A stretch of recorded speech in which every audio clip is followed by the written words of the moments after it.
In evolution of consciousness theory, reconstruction of the Earth's urban and ecological infrastructure is a fundamental outcome of humankind's transcendence to meaning. It is the activity through which humanity, in the age of fulfillment, realizes its endeavor to perfect life on Earth. This is Session 5, The Countryside, in a course titled, Blueprint for Reconstruction, and that is an aspect of a larger view, evolution of consciousness theory. In this session, we define our ideal of perfection as it applies to our rural environment.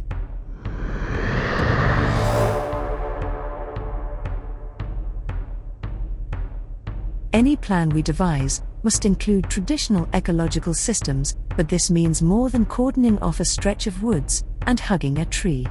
Today, we think of wilderness as a single class of land. In the future, we will create two categories of wilderness.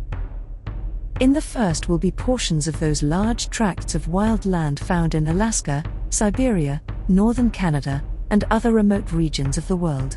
Our goal in these areas is to stabilize traditional ecosystems. We want to stop the clock and roll it back.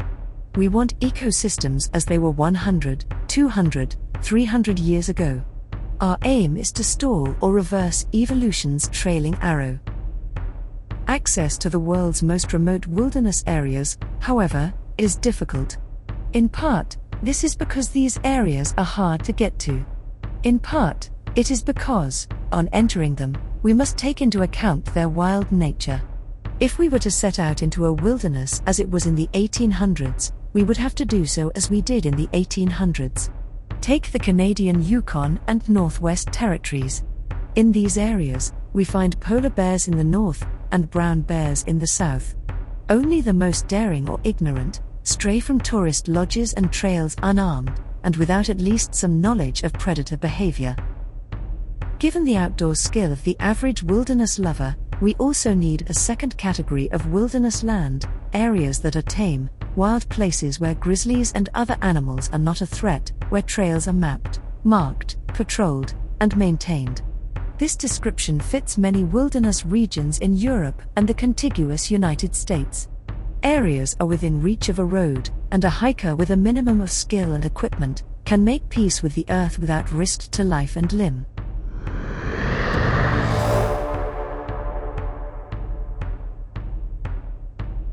We must also design our planet's intermediate zones with deliberation.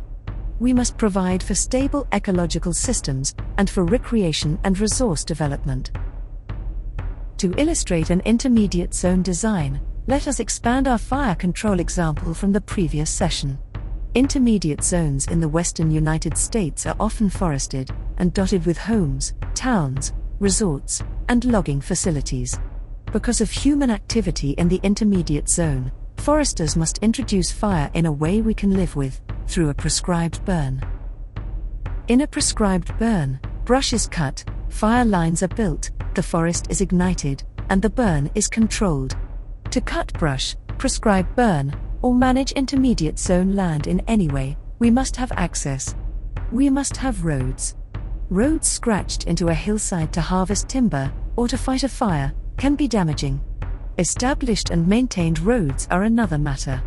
A road engineered with topography and soil conditions in mind will have minimal impact. A properly done road becomes part of the ecosystem. Imagine an intermediate zone in the western United States that is accessed through an extensive network of thoughtfully placed, well-engineered, and regularly maintained roads. Unlike the haphazard and poorly built and maintained backcountry roads of today, we would not construct this road system for short-term use. It would provide permanent access to the forest. In effect, our system of maintained roads would partition the forest into carefully determined management units. Users would have access to recreational sites and wilderness trailheads. Foresters would have access to timber resources and be able to reduce fuel loads and prescribe burn with little impact. Our road system would serve as a network of permanent fire breaks. When managing our intermediate zones, our goal is not to return ecosystems to an earlier evolutionary state. It is not to turn them into wilderness, or to save every tree or blade of grass. Our goal is to stabilize ecosystems at a level of complexity that sustains our use, that integrates plant and animal life with human activity. Through fuel reduction, prescribed burns, and timber harvesting, we manage forest health and diversity. Through hunting and fishing, we manage wildlife populations. In some areas, we will have mining, ski resorts, lakeside lodges, and other concentrated forms of development. In other areas, we will have activities with low impact, hiking and sightseeing. But to manage ecosystems in the Earth's intermediate zones, we must be active at every level. Stabilized to meet our needs, intermediate zone ecosystems cannot take care of themselves.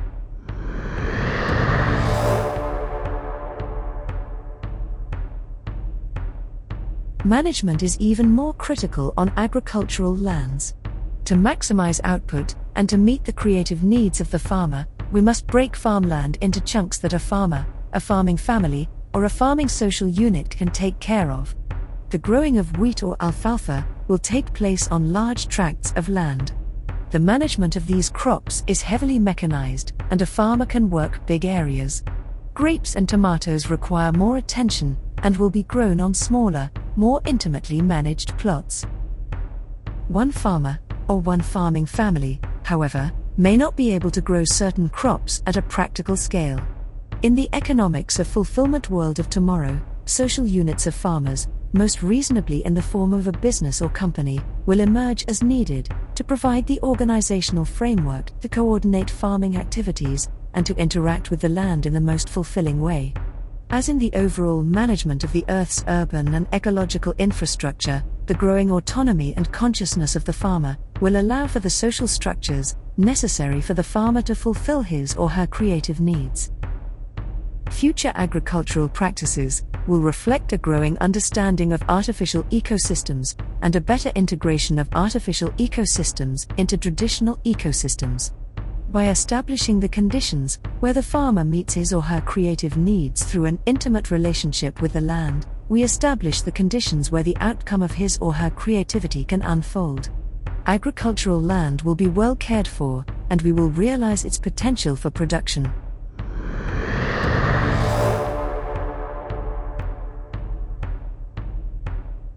Like today's countryside, the countryside of the future will also be populated.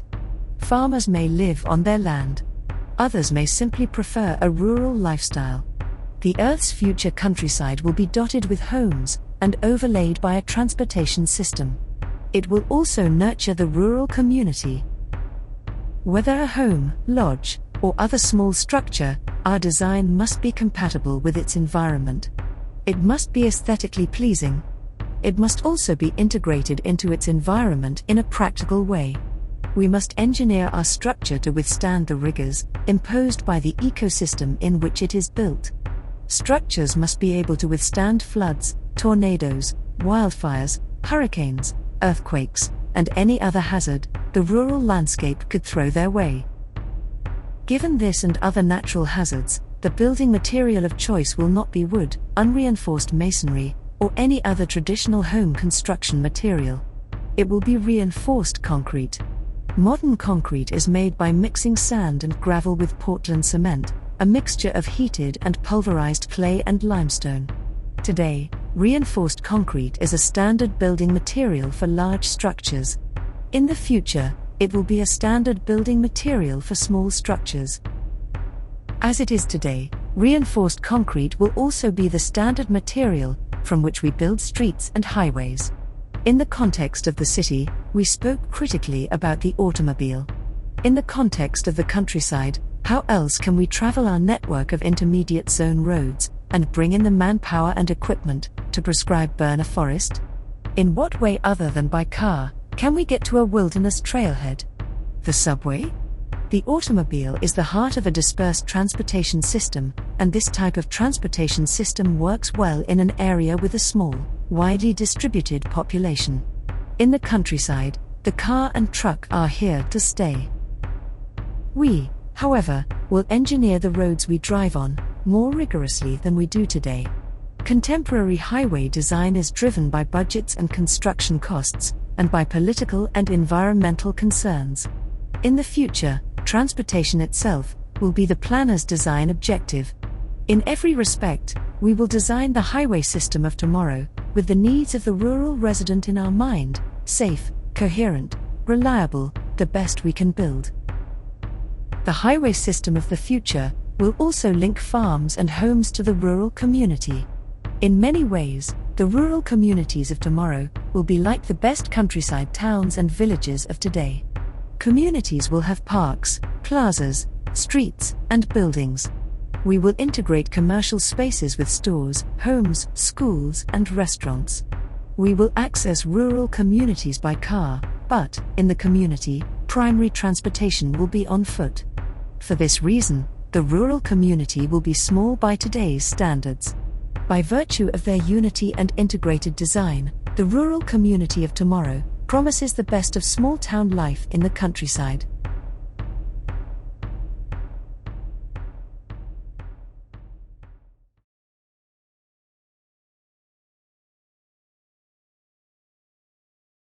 Do you like to ski, hike, bike, and explore? Imagine the rural homes of tomorrow. Would you like your house to be small or large, practical or extravagant? With our look at the countryside of tomorrow, we complete Session 5, in our course titled Blueprint for Reconstruction. The rural community will be the gateway to regions of the Earth that have little in common with any that exist today. Our course on the reconstruction of the Earth's urban and ecological infrastructure continues in Session 6, The City.